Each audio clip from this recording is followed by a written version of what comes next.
নমস্কার বন্ধুরা, কেমন আছো সবাই? আমার চ্যানেলে সবাইকে স্বাগত জানাই।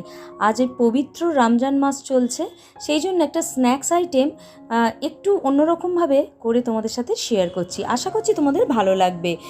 কিভাবে করেছি চলো দেখে।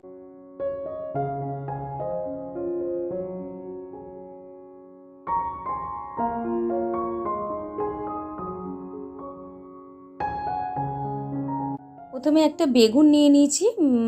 তো বেগুনটা গোল গোল করে কেটে নিয়েছি। কেটে নিয়ে নুন, চিনি আর হলুদ এই তিনটে জিনিস খুব ভালো করে মিশিয়ে নিয়েছিলাম।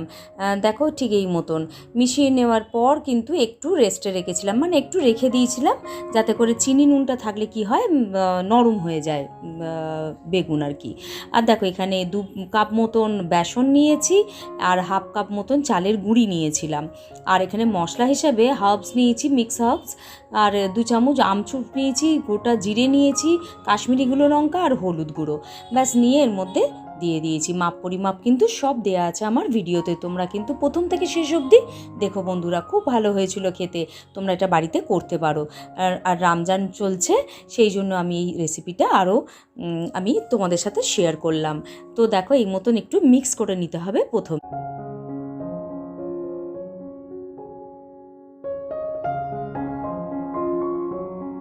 দেখো এই পরে আমি একটু নারকেল পাউডার দিয়েছিলাম।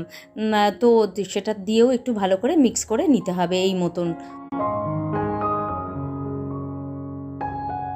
নারকেলের পাউডারটা মেশানোর পর আমি দিয়েছিলাম কুচি করে কাটা ধনেপাতা 1 কাপ মতন, দিয়ে সেটাকেও খুব ভালো করে মিক্স করে নিয়েছিলাম।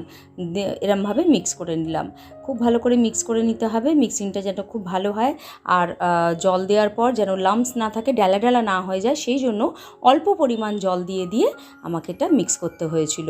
তোমরাও ঠিক এইভাবেই করবে, তাতে করে খুব মসৃণ একটা একদম ব্যাটারটা তৈরি হয়ে যাবে। দেখো ঠিক এরকমভাবে করেছিলাম।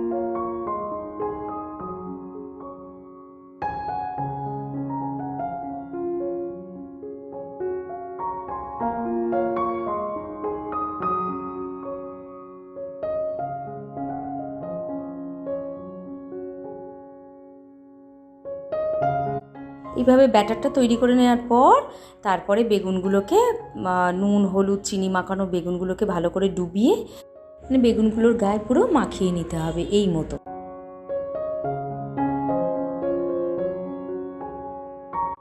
খুব ভালো করে ডুবিয়ে নিয়ে এরকম চামচের সাহায্যে বেশ ভর্তি ভর্তি করে ব্যাটারটা তুলে নিয়ে মিডিয়াম ফ্লেমে এটাকে বেশ ভালো করে ভেজে নিতে হবে ঠিক এই মতো। দেখো মতন ভাজার পর একটা টিস্যু পেপারের ওপর রাখতে হবে, তাহলে কী হবে, তেলটা পুরো অ্যাবজর্ব করে নেবে টিস্যু পেপারটা। বেশি তেল জ্যাপজ্যাপেও হবে না, আর খুব ভীষণ ভালো হয় খেতে, আর খুব তাড়াতাড়ি এটা তৈরি হয়ে যায়। তো বন্ধুরা, তোমাদের কেমন লাগলো আমাকে কমেন্টের মাধ্যমে জানাতে ভুলো না। আর আমার যদি রেসিপিগুলো ভালো লাগে তাহলে প্লিজ প্লিজ একটা লাইক দিও, সাবস্ক্রাইব করো, শেয়ার করো। থ্যাংক ইউ ফ্রেন্ডস, আবারও আসছি নতুন কোনো কন্টেন্ট।